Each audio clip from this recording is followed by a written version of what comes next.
Olá pessoal, então vamos conversar sobre mais um livro do Carl Sagan, um importante astrônomo físico, e ele participou da construção das sondas espaciais não tripuladas, da Voyager 1 e a Voyager 2. Então, da experiência das imagens, das fotografias que foram tiradas no universo, ele escreveu o livro O Pálido Ponto Azul. E é sobre este livro que nós vamos comentar alguns pontos. Essas duas Voyagers, a Voyager 1 e a 2, elas foram lançadas em 1977 no espaço. Foram as primeiras sondas que foram lançadas no sistema solar para observar além dos planetas que já se conhecia na época, que se tinha pouco conhecimento além do sistema. Então, ao longo desses vídeos, a gente vai comentar um pouco do que traz o livro, sobre essas descobertas da história humana, porque quando a gente observa o universo, a gente está observando a história da humanidade. Tudo que a gente olha e a gente observa no espaço é o passado de uma estrela, por exemplo. Uma estrela que está a 6 anos-luz de distância de nós, ela emitiu, observando da Terra, há 6 anos aquela luz. Porque o ano-luz é a distância que a luz percorre na velocidade da luz, que é característica, a velocidade da luz de 300 mil km por segundo. Então, tudo que a gente observa no espaço já é o passado, Uma pequena fração de segundos também já é passado do que está acontecendo nesse vídeo aqui. Então, desde os primatas, desde da sua origem na África, lá no surgimento, a tecnologia por busca de alimentação, busca de abrigo e sobrevivência, sempre pairou as atitudes do ser humano na busca de uma vida melhor, A não ser pelas catástrofes da natureza, como um tornado, por exemplo, isso dizima ou destrói alguns sonhos e aquelas coisas materiais, mas a ciência ela serve para prevenir sobre esses acontecimentos, como os fenômenos meteorológicos, que se pode prever com antecedência. E houve uma época, na época primitiva, onde as estrelas fixas no céu foram assim batizadas, que nada mais são do que planetas, porque quando a gente enxerga um planeta, pode brilhar no céu também. E ele brilha através de uma fonte. A estrela é uma fonte de luz, uma fonte primária de luz, que gera essa energia, e ao bater no planeta, reflete, de acordo com a característica, as propriedades químicas daquele planeta, uma cor para a gente vai ver, além da passagem da atmosfera e tal, a gente vai ver algumas características daquele planeta, como a gente vê a Lua, a face da Lua, a gente só observa porque está refletindo a luz do Sol nela. Só as estrelas têm como fonte, origem de energia. Então, quando se busca, desde os atomistas, da busca da origem da matéria, a origem do cosmos, o conhecimento do universo, essa busca, ela torna, ou deveria nos tornar melhores e nos tornar mais conhecedores da Terra. Então, é a própria busca de nós mesmos, porque no universo está a nossa herança. O ferro que circula na corrente sanguínea nossa é proveniente, que veio do universo. Você sabe bem a origem disso e da verdadeira constituição química que aconteceu na Terra para desenvolver as primeiras moléculas orgânicas, mas nós somos frutos de uma herança bem cósmica. Então, essa Voyager, ela estava a 60 mil km por hora, a nave, estava a 6 bilhões de quilômetros da Terra e tirou cerca de 60 fotografias, né? Ela iria para Saturno, a outra ia para A2, ia para Urano e Netuno, acabaram indo mais longe ainda, né? Porque elas tinham energia do plutônio, energia nuclear. E mais tarde vamos conversar um pouco como que funcionava elas, que está no livro. Então, dessa distância de 6 bilhões de quilômetros da Terra, se podia observar a Terra como uma mariposa voando ao redor do Sol, né? E pequenos seres, né? Seres humanos numa pequena película de rocha e metal, de um ponto muito pequeno comparado à dimensão do nosso sistema, imagina do universo todo, né? Então se observa azul, né? Por que se observa azul? Porque a grande quantidade de água, né? E também pela maneira de se refletir a luz do Sol na atmosfera, tornam essa cor azul vista de fora da Terra, pela sonda. Porque se a gente pegar um copo de água, tem pouca água, daí a gente vai olhar e a parte vermelha vai ser absorvida e a parte azul vai ser refletida. Só que como tem pouca quantidade de água num copo, de 200 ml, a gente não enxerga azul. Mas se a gente tiver uma grande quantidade, como é o mar, por exemplo, a gente olhar para o mar, ele é azul, porque aí vai ter uma grande quantidade de reflexão azul e uma grande quantidade de absorção da parte vermelha do espectro, porque a cor são várias cores, né? São várias gradações, que a gente usa o arco-íris como padrão, mas são várias gradações. Então o vermelho é mais absorvido pela água, então por isso que a gente observa e diz o planeta azul, porque é uma grande quantidade, 2/3 da quantidade da Terra, que é de água, né, da superfície, que é observada fora do sistema. Então, por isso que ela é dita o planeta azul, por causa dessa grande quantidade de água, né? Os telescópios, quando se olha para o espaço, elas são máquinas do tempo, porque se fez uma comparação, né? Essas naves, elas quiseram observar a vida fora do sistema solar, né? Mas observando a nossa existência, né? A partir da nossa existência, como que seria identificar a vida? A vida é como a gente conhece, né? Não há nenhum tipo de ser vivo por aí, né? Até hoje, né? Mesmo quando foi escrito o livro Vale do Ponto Azul, até hoje não tem nada de certo. Então essa história de se achar superiores, né? É uma tendência muito forte de todos nós, de muitas crenças, mas nada disso prevalece, né? Nós somos frutos de bilhões de anos, só que o ser humano foi retardatário, ele apareceu 99% do tempo depois que se formou o sistema solar, apareceu o ser humano.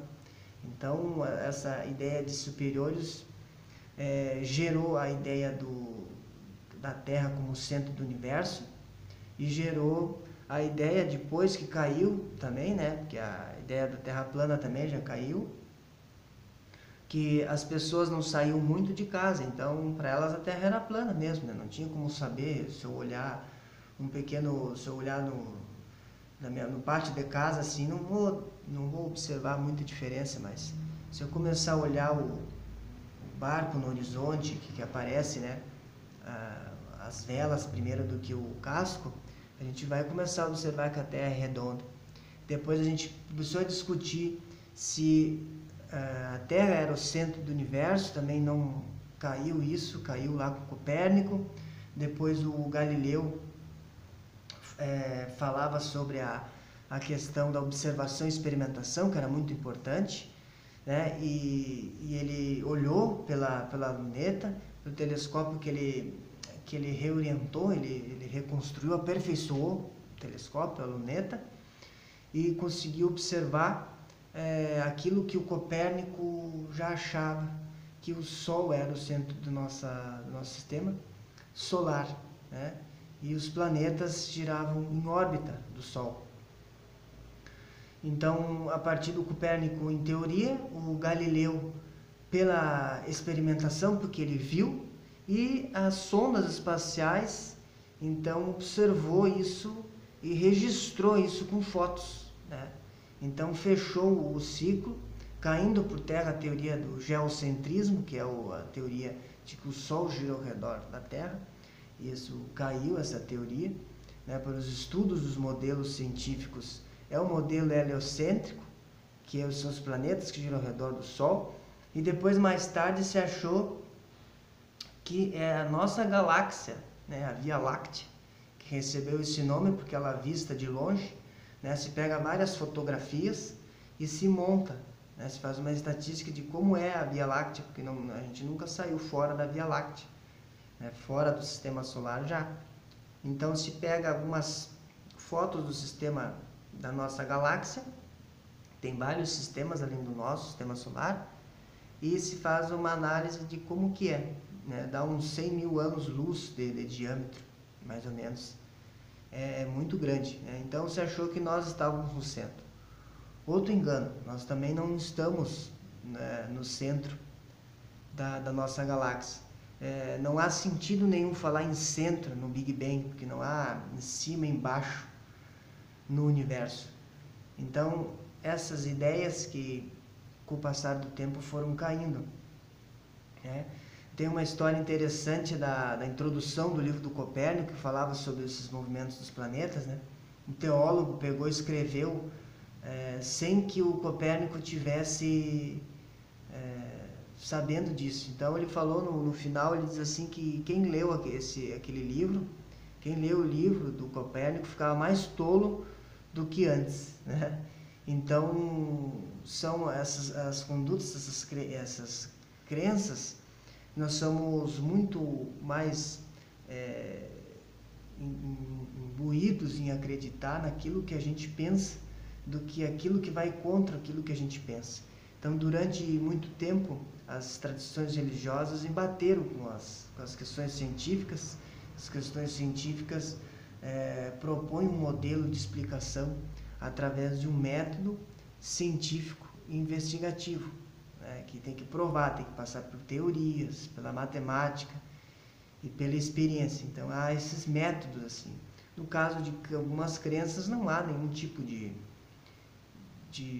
método, não há importância de se fazer isso, mas na ciência se precisa falar em métodos, né? Então, a questão até o Galileu foi prisão domiciliar por causa que questionava esses modelos ilusórios da Terra centro do universo, né? E depois o Newton, mais tarde, ele desenvolveu toda a física planetária, né? Desde a física mais simples à física planetária. Inclusive, as naves espaciais funcionam através, né, elas pousam nos lugares, é calculada a atração gravitacional dos planetas através da física do Newton, que ajuda bastante. Então, ao longo do tempo, a ciência vai se aperfeiçoando, né? E algumas ideias surgem como lição para a humanidade. Então, a cada ponto que se parava, que eles tiravam foto do universo, era uma lição de humildade para nós, porque há muito que a gente não conhece e não há nenhum planeta melhor que o nosso, né? Então, a gente tem que cuidar da nossa casa, né? Porque onde é que a gente vai daí, se não tem outro lugar, né? Então, os planetas tem histórias, né? Os milhões de anos da datação radioativa das rochas, os milhares de anos de objetos astronômicos, isso são comprovações científicas, né? A evolução das estrelas, a expansão do universo, mostra que nós somos frutos de bilhões de anos, e não de alguns poucos milhares de anos, né? Isso é comprovado cientificamente, né? O Big Bang, então, tem cerca de quase 14 bilhões de anos, né? E isso por demonstrações científicas. A Terra também tem uma história muito longa de bilhões de anos, se formou junto com o Sol, né? Todo o nosso sistema solar se formou junto há 5 bilhões de anos. né? A vida do ser humano que surgiu há poucos milhões de anos, e isso é uma escala muito pequena comparado a uma escala astronômica, né? Não existe nenhum privilégio, né, dentro do universo. Então, a teoria da relatividade de Einstein estabelece, as teorias, né, que são duas, estabelece que as leis da física têm a mesma forma, seja onde é que for. Então, uma radiação que se apresente no universo tem que ser compreensível naquilo que a gente conhece na tabela periódica, né? Deve ser conhecida de maneira formal, que cada elemento que se tem emite um tipo de radiação específica, né? E aí se pode estudar aquele elemento a partir da radiação que ele emite, né? Então, a história de que o universo foi moldado para que a gente exista, a questão de multiversos, como é que fica a correlação das leis naturais daí? Né? Se as leis mudassem, existe uma força gravitacional, que é o produto das massas, dividido pela distância ao quadrado.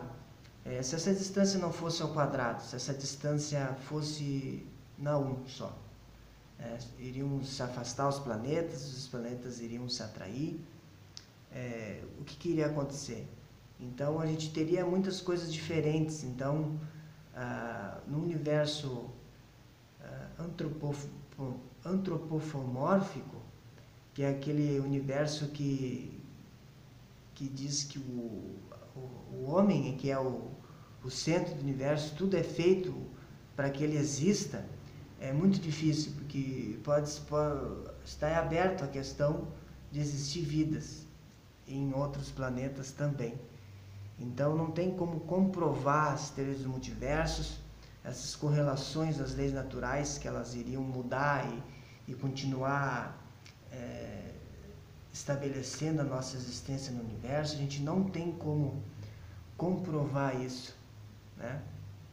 A gente só sabe que os conhecimentos científicos, eles vão avançando, e à medida que eles vão avançando, novos conhecimentos vão aparecendo e novos desenvolvimentos vão se construindo pela frente. Então, a lição que fica dessa viagem da Voyager é que, apesar de nós sermos um ponto tão insignificante, nós temos muita importância, porque é onde existe vida, né, que a gente pode construir aqui a nossa existência, porque não existe outra casa para ir, né? Na situação que a gente vive, não tem. E que a gente não tem o papel principal dentro do cosmos, né? A gente só é mais um, mas a gente é muito especial à medida que a gente vive nele e pode viver nele mais tempo.